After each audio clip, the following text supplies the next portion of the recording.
Hello and welcome to everyone tuned in.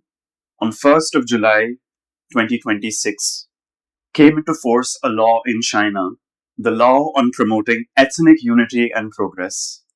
One day later, a 52-year-old Tibetan man named Lobsang Palden set himself on fire outside the United Nations office in New York.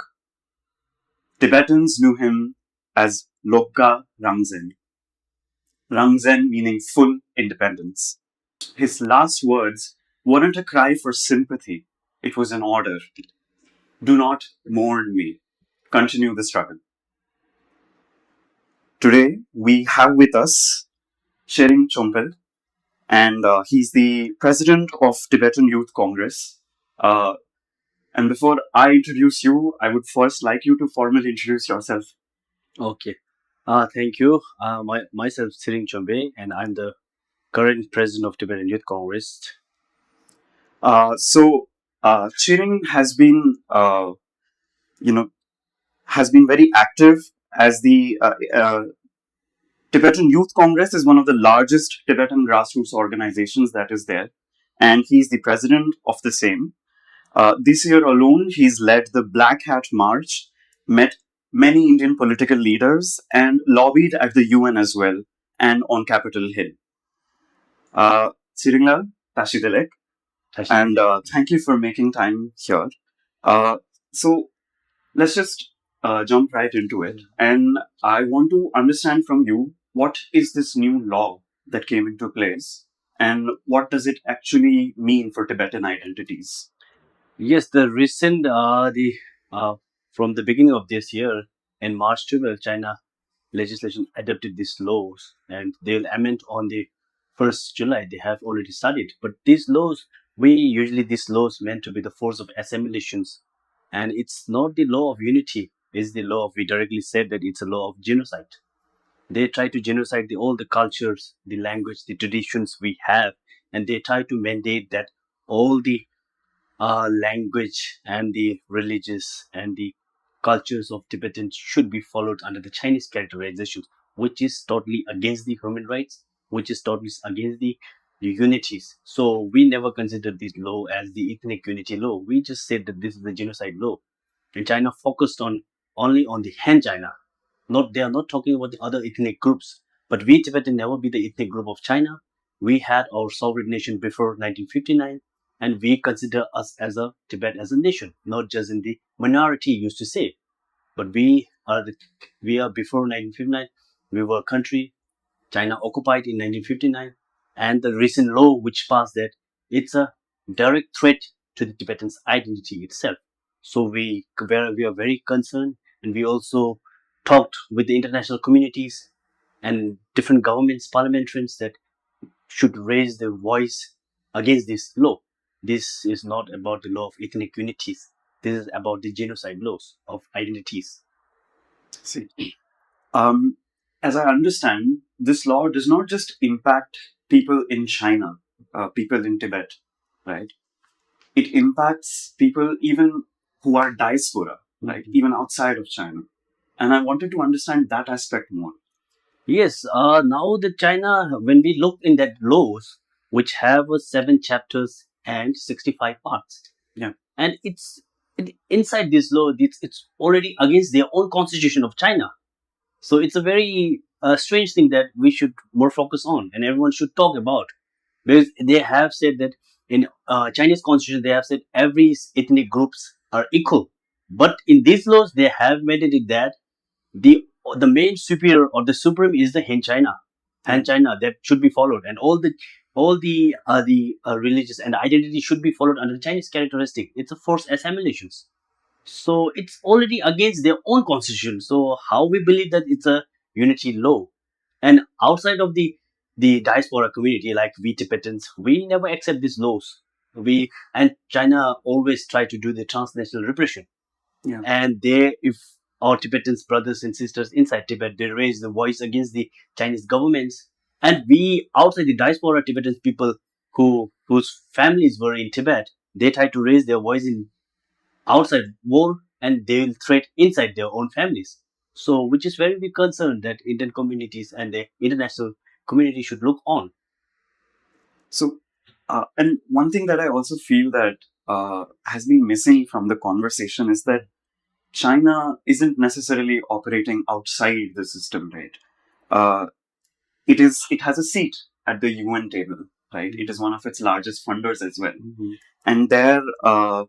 And the UN's own High Commissioner for Human Rights, Volker Turk, publicly warned in March that this law risks entrenching assimilation, restricting minority language education, limiting religious and cultural freedom, just like you talked about. And when China went through its own universal periodic review at the Human Rights Council, it didn't deny the criticism. It just claimed that those rights were already implemented, that these communities are already, like, they are equal, and all of the communities are value diversity is already in place. However, the independent UN expert said on record that this contradicted the reality on ground, as you just shared with us. Is this a pattern that you see with China? It performs compliance on the world stage, and while the opposite happens on the home ground. And if so, why does it keep working? Because there is a very interesting there. China is very hypocritical. They said something, they'll do something. As they are now, when we look in the geopolitical things, and they are specifically the United Nations, before it was very much influenced by the Western countries, but now the China is funding too many things on the United Nations. And the United Nations, the reason when we saw the spokesperson of United General Secretaries, the Stephen, he said that Tibet is a minorities. Tibet is a minorities, which is the China's built this narrative, and they spoke. Yes. So these are the things that how China influencing, and how when in the Chinese constitution they said they have given everything to all the ethnic groups in China, but at the end they never do. They only focus on Han China, and the Chinese term they call the Tongo. The main thing is Tongo have to follow by Tongo itself. So it's not that everyone should look on. We have to look on, and the international mainly thing that the international community should focus on the geopolitical things. Now China is, when we look on the outside, China is developing very well. China is economically very well, but socially and politically, China is degrading. We have to focus on that. The recent incident a few years back, Yeah. during the general body meeting of China, they have a leadership contradictory between as the Xi and the Mao, Xi and the Deng Xiaoping, or I mean the Deng Xiaoping, not the Deng Xiaoping, the Hu Jintao. They have a contradictory inside the China own political things. So we have to look on that also, and everyone should be prepared. And we Tibetans always raising the against the voice against the Chinese government. Then at still inside Tibet, the situation is very critical. And the United Nations, we hope that United Nations should work on, but they can't. If the China is funding, they have to only follow the China. That's the not thing. United Nations is built for the all the nations in the global. So they are representing more than 200 nations. So they have to be fundamentally equal to everyone. So we believe that United Nations should focus on that things, not just who is funding. They'll If they said something, they'll follow on that. That's not the thing that United Nations do. United Nations is built by the nations, so they have to work for the nations. And the main thing that they have to work for the fundamental rights of the people. Absolutely. That's we focus on. Moving on to the law again, the first word, which is the ethnic word, right? Now, I would like to understand, what does Tibetan culture or heritage look like right now? And now that the law has come into force, what do you think it is going to look like, right? Essentially, before and after the law. Yes, now from the 1st July, they have amended this law. They have starting this, follow this law, and we can see there are few social media pictures we knows about what China is doing. China start making the posters and the banners focus on main Mandarin language, and the Okay. other language should be smaller. Before the main ethnic language should be the bigger one, and the Chinese language should be the smaller one. Now they have made it that the Han is the focus, Mandarin is the focus, so the Mandarin will be bigger and the other language will be smaller. And they have also erased the language also. And in recent incident in Tibetans, the Harunga, which is the monastery, the residence of monks and nuns, they are starting destroying them. They are planning to demolish more than thousands of residents in Harunga. So they have also starting the closing the language schools, and they are mainly focused on colonial boarding schools. They have built the many of state running schools, and they are closing the private school also. So these things are going on. So these things we should work on. And also China made the Kardik system, village Kardik system, which they have officially made it a two three a person who is look on the village and the urban place, so that they knows what people are doing on. Usually they have already uh, the bureaucrats and the worker, but specifically they have made the Kardik system. So they have appointed two three person from the government, and they look on what people are doing. So these things are happening going on. So this is a very concern everyone. So this is a thing the after the amendment of this law. As I understand it, a lot of culture gets transmitted through language, right? Oftentimes, when there is any kind of diaspora that travels outside, right? People move outside. Often, the only link that remains is language because culture directly uh, is very difficult to transmit. Uh, so far, how has the diaspora been able to retain that language, that culture? And now that this law has come into place, uh, what do you think should be TYC's approach as such? Uh, because, from what I have understood from the conversation so far, uh, we are going to adopt a bilingual model where, of course, there will be focus on Mandarin and whatever language, the any other ethnic group's language that is there, that will have to take a backseat. It won't be prioritized as much. So now it's up to the communities for how they pass it on.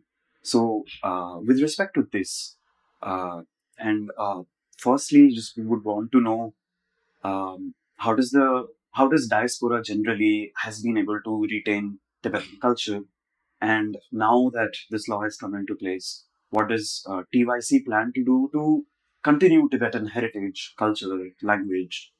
Yes, when we Tibetans came to diaspora, it's more than 7 decades now, and we kept, with the grace of His Holiness the Dalai Lama, we have kept our all the culture, language, and identity in a outside world. We have kept it, and we specifically our Tibetan Buddhism, which is very famous and which is everyone want to know about.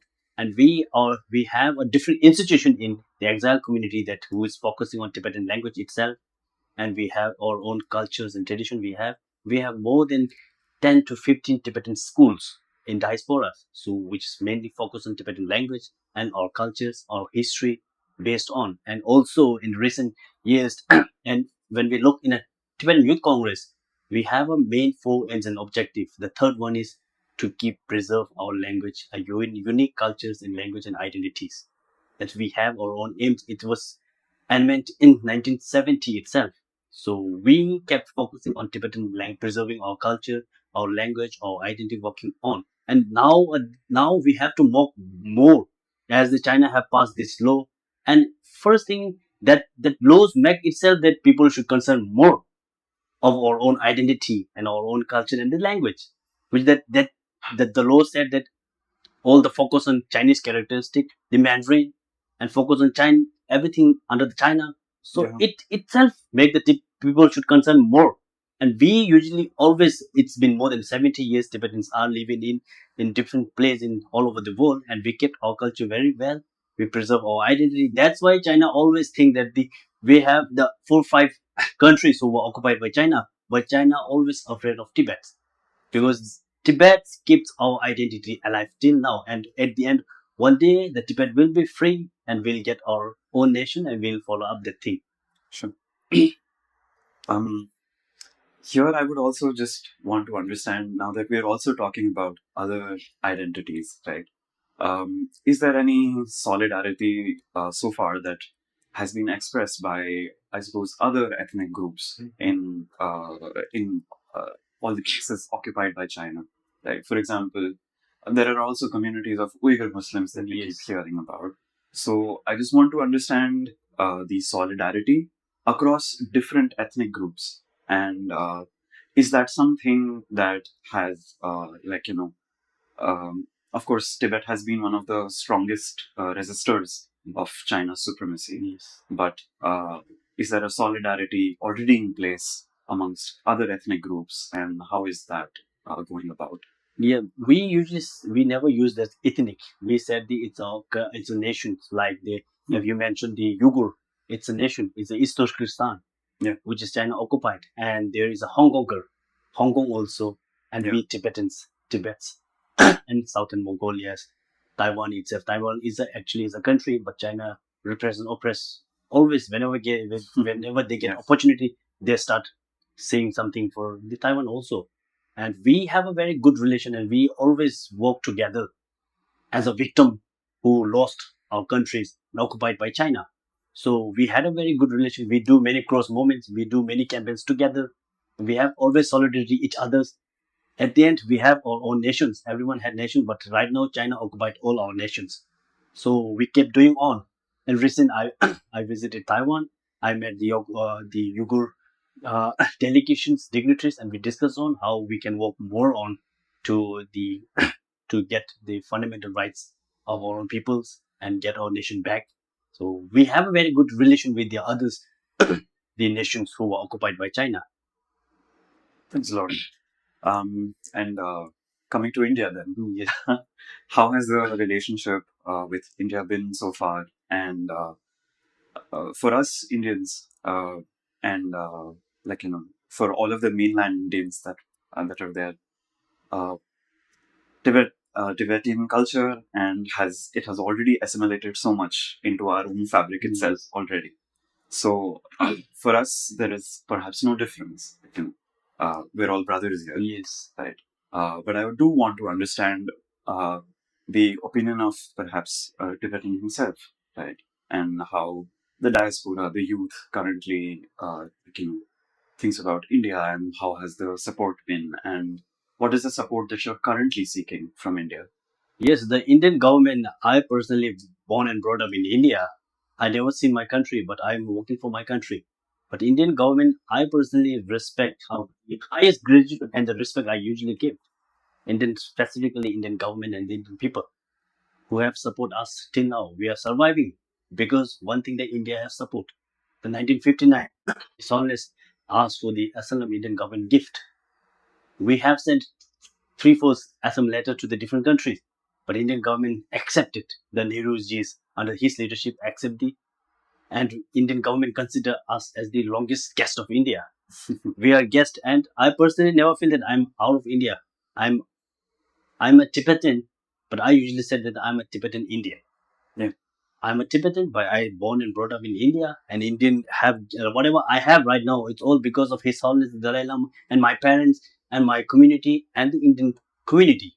And I travel all over the India. I know every respective state of India, how they are supportive for Tibet course, and we have a different types of the support group in India. The Indo-Tibetan Friendship Society, Bharat Tibet Sayog Manch, and Bharat Tibet Mitra Sangh. They all are Indians who support for us.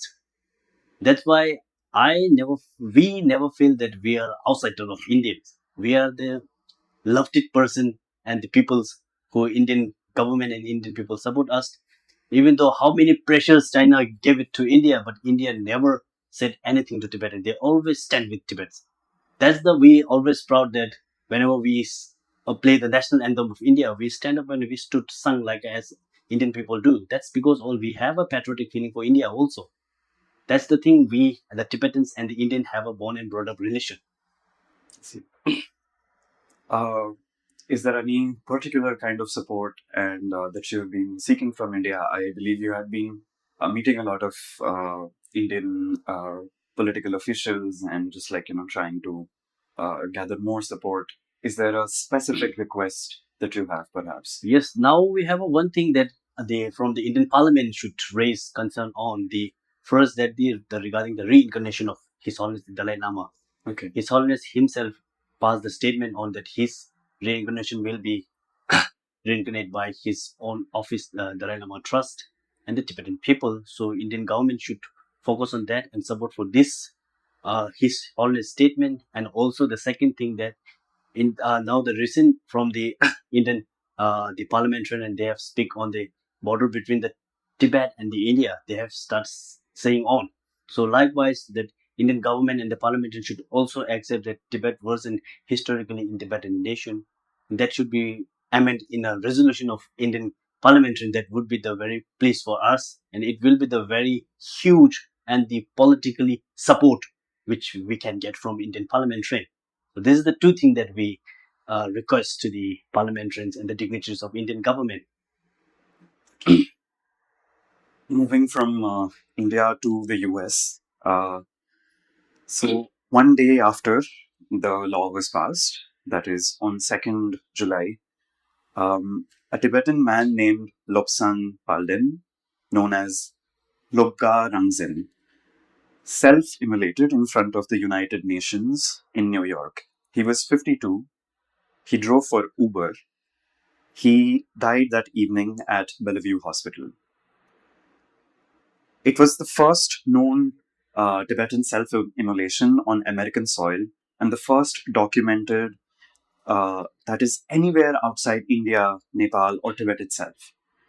He joins more than 170 Tibetans who have self-immolated in protest since 1998. Before he died, he live-streamed a message. This was political, not personal, and he asked specifically to not be mourned and for the struggle to continue. So, where were you when you heard about this news? And I just want to understand what this means for the Tibetan community and what it meant personally for you. Yes, the recent incident of the self-immolations in the United States, it's a very deep-hearted for my personally. I personally know him, the Lobga Rangzen. I personally know him.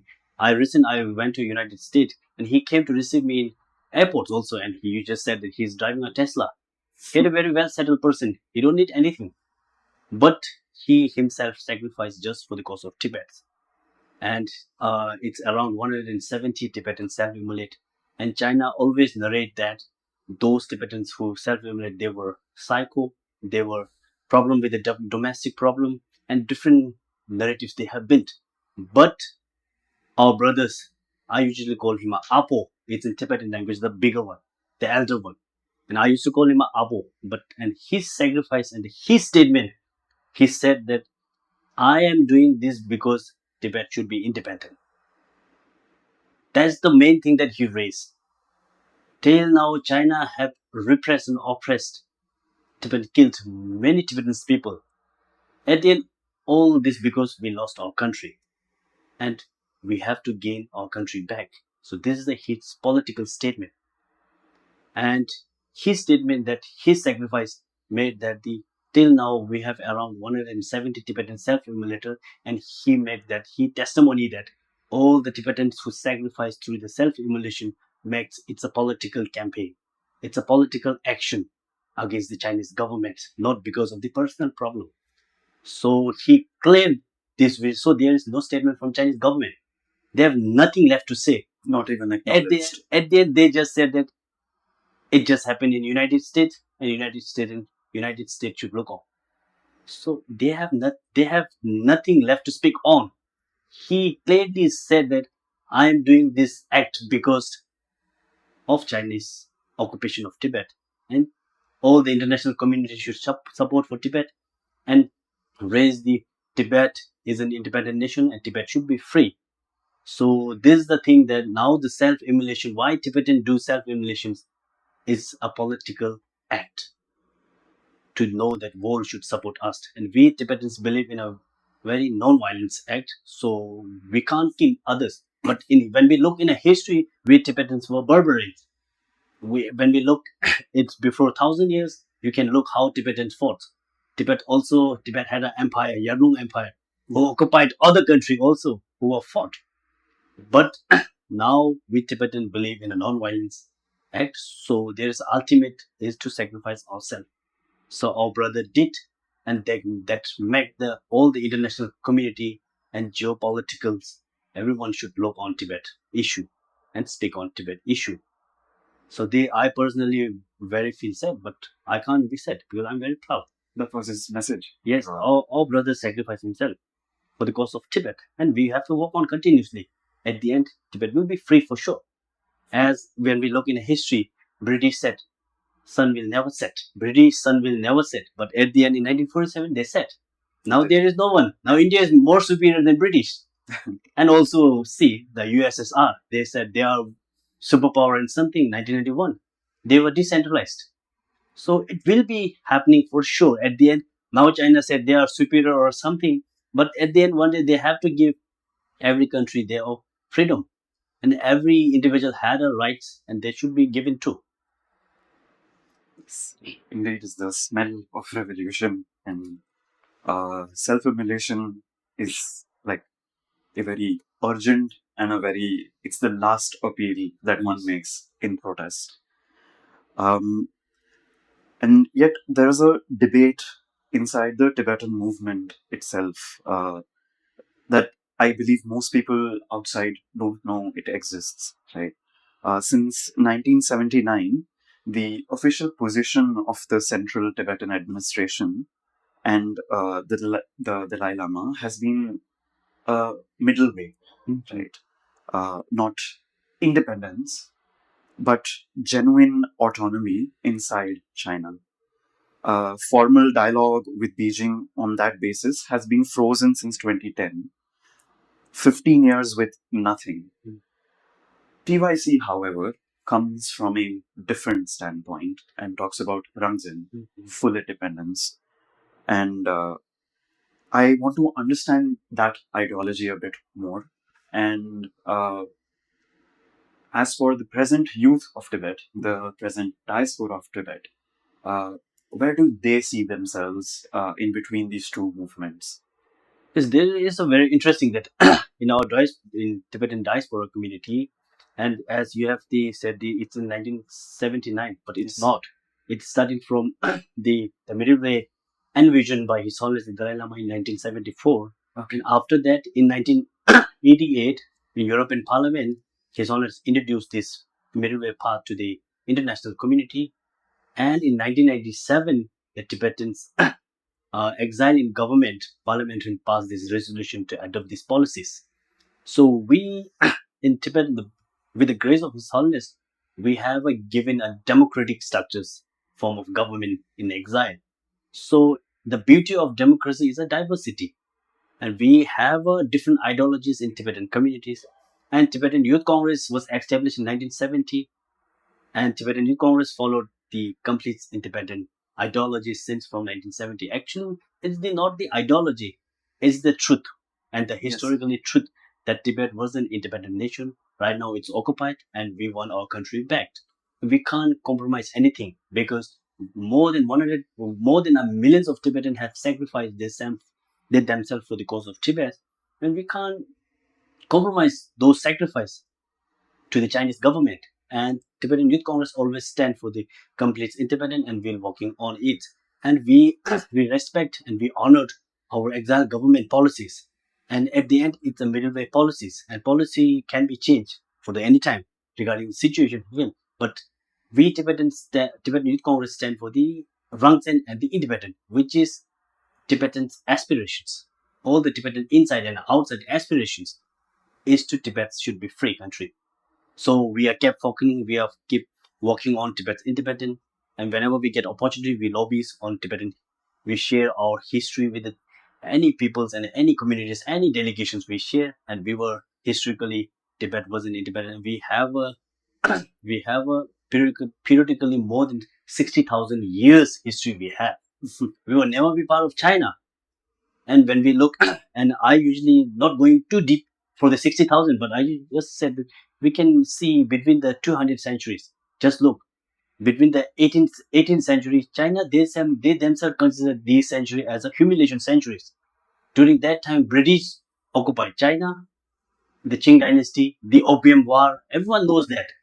And the Japan occupied China, Hong Kong was lost by China, Hong Kong was ruled by British.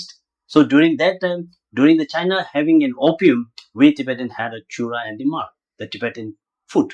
So opium never reached Tibet because we were independent nations. So they won't discuss all these things in our country. They can't influence our country. So this is a very key testimony and the example we can give. And in 1913, His Holiness the 13th Dalai Lama, he restored Tibet's independence. He declared Tibet's independence. So these things we can know.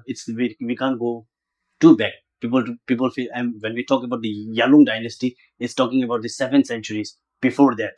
So that we can discuss on the current situation and between 200 years. So these are the things happen, and Tibet never be influenced by the opium specifically. I used to say that China more than 5 million Chinese were lost their life because of the opium. That opium came from British.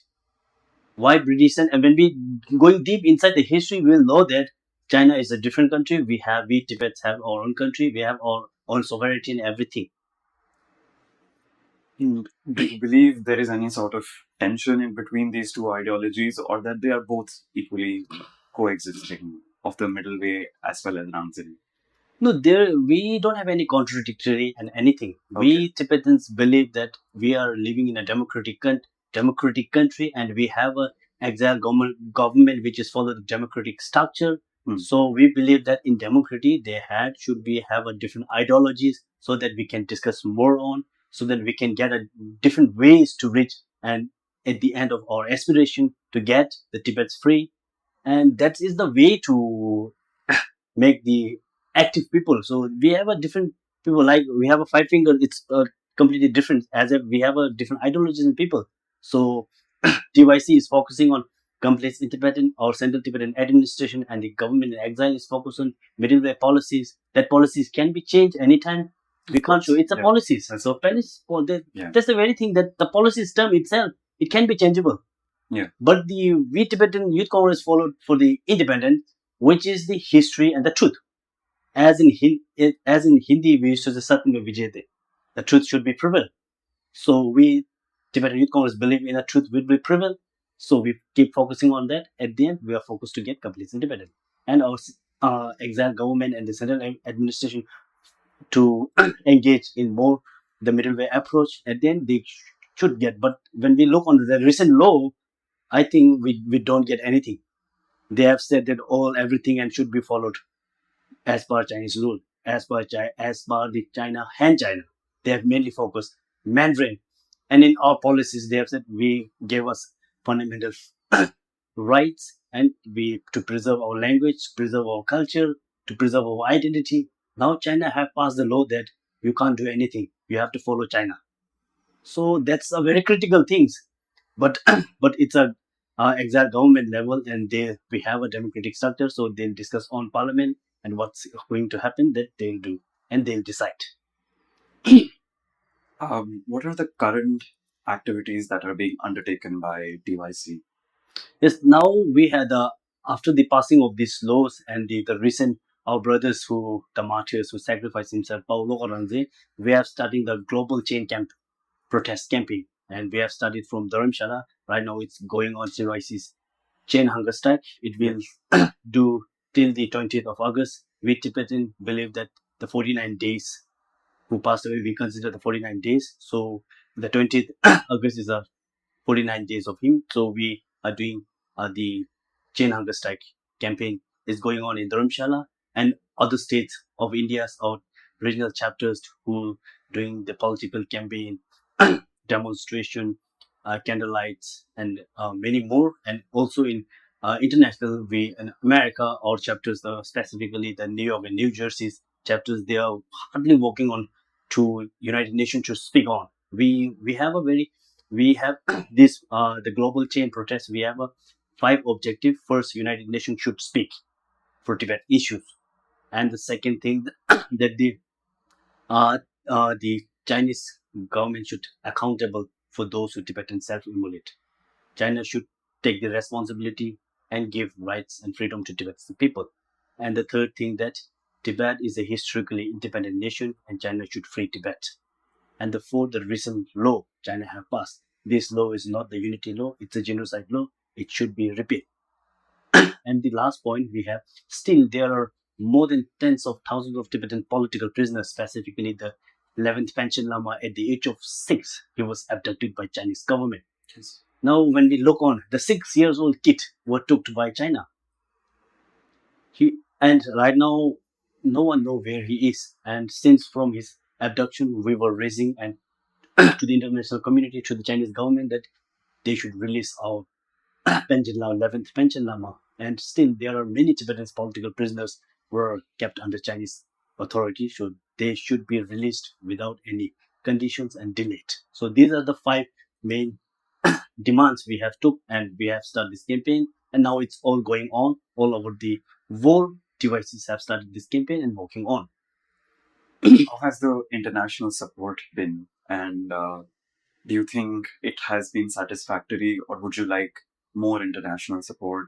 Uh, Yes, but the international community, they have supported the recent regarding these laws. The European Parliament have speak on, and there are many representatives of different countries have speak on. China should revoke this law. This is not the law of ethnic unity, and we have whether we are getting support or not, but we Tibetans should keep working on. It's our struggle. So first thing we have to work on, and the support will come back. First, we have to work for ourselves. So then, until and unless Tibet will be free, Tibetans in diaspora should work more. Inside Tibet, there is no option. China has oppressed them, repressed them. They can't do anything. They have surveillance everything. The monastery had been surveillance. The transnational repression is happening. And whenever we go, they have followed, they have kept all the DNAs also of Tibetan people. Now, how China is afraid of us, you can look. So that we, at the end, China had to give our country back. It will take, it's a political struggle, so it can be take 100 years, it can be take 1,000 years, but Tibetans should stay and resilient against the Chinese government, and we should keep working on. And till now, we got the very good support from the international community, specifically Indian governments and Indian people. I was very much mean to, and I was very loved to. And the United States have supported. They have passed the bills also, Tibet Acts, and in European Parliament they have passed the different resolutions, and even in United Nations from 1960s they have passed this 3/4 resolution. Now they were very silent, so we feel very strange that why United Nations is very silent. But at the end, United Nations right now is under the Chinese government's rule. So we believe that United Nations is built for the nations, not just for the one nation. So United Nations should speak out, work on work on people's fundamental rights, not just Tibetans, all over the world who's suffering. They have to work for. for those of us who are sitting in India, how can we offer our support to you and the Tibetan endeavor? Yes, the Indian people have, the India is the one of the largest population and the one of the largest democratic countries. And India, we usually whenever we met Indian people, we said you can, even though from social media we can do. It's a very easy. We have only used thumb, and India have more than 1.2 billion people. Yeah. So even though you can share our stories, it will giving the advocacy and the awareness to the every people. So the main easy thing, we can share our stories, as every people have many works to do, but you have a little time to support Tibetan people and Tibet course. You can share our stories. That's the very small act, but it had a very big impact these days. Now we are in a social media's world. We are in a social media generations, so that people could more aware to social medias. And we believe that Indian government has support for us, and it will always support us. And Indian people are always solidarity with us. Whenever, and I personally, we have a very good friends of Indian people. We have a very good friends, and they always support us from every angle they can. Whatever they can do, they'll do.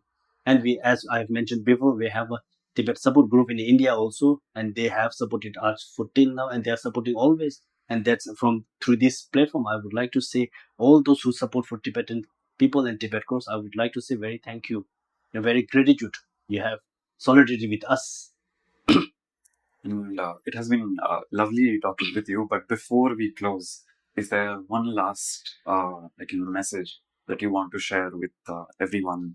And Yes, now we Tibetans we lost our country in 1959. It's been around 70 years, but we Tibetans kept working to get our country back. our people inside Tibet to get freedom, fundamental freedoms, rights, and to keep or preserve in our language. And till now, international community and specifically Indian government and Indian people have supported us, and we were very pleased to your support. And we always request the international communities to support for Tibet and Tibet course. And at the end, when Tibet gets independent, we will welcome you all to our beautiful countries, which is now right now China occupied and China oppressed in our country. And usually our country is very beautiful. We have a very friendly, environmental friendly countries. And right now China had environmentally degradation is happening. Our Tibet's environment is completely destroyed by China. At the end, if Tibet's environmental effect, it will affect whole global because Tibet is a root of the world. So we have a source of water also. We have a different. We can contribute many things. If Tibet gets independent, we can contribute whole world. We can contribute from environment, from our tradition, our culture. So we believe that one day Tibet will be free, and we need your support from any angles. Thank you so much, Tsering. And before I close this, I would just like to thank you once again for your time here. Tibet is a story of not just resistance, but continued resilience, despite no matter how many policies, how many occupations that have happened over the nation over multiple centuries. Tibet has still stood strong, managed to ensure democracy there regardless, and it still resists and fights. Uh, Free Tibet. Thank you so much.